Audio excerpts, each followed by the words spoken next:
What's up? Welcome back. In this tutorial, we're going to show you how to get rid of spots in Lightroom. So as you can see, we're editing a white background shoot. In the previous tutorials, we've gone over copy and pasting imaging masks, showed you guys some other things in Lightroom, but we have a tear in the white paper that this shoot was on.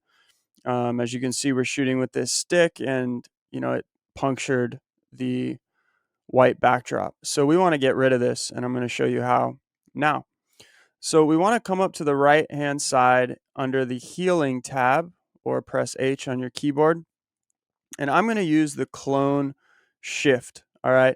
Essentially, there's many different ways you can, remove spots. This is one of them. Hopefully it works for you.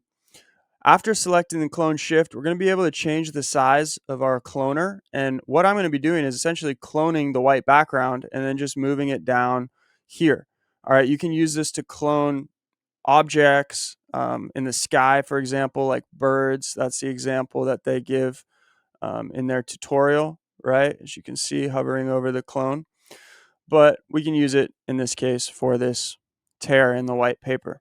So we want to click anywhere that is white. All right. What it's going to do then is it's going to pop up another circle next to the place that we just clicked.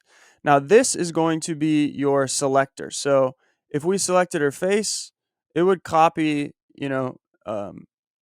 aspects of the face, right? And the opacity, if we set to 100, it would copy that face and put it there.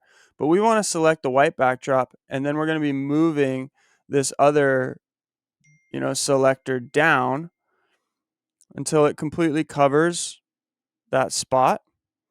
All right, and voila, we've officially kind of healed that spot in our image. So hopefully this helps you. If you have any other questions, this didn't work for you, just drop them in the comment section below. Subscribe to the channel if you want, quick, short, simple tutorials that get straight to the point. Have a great day.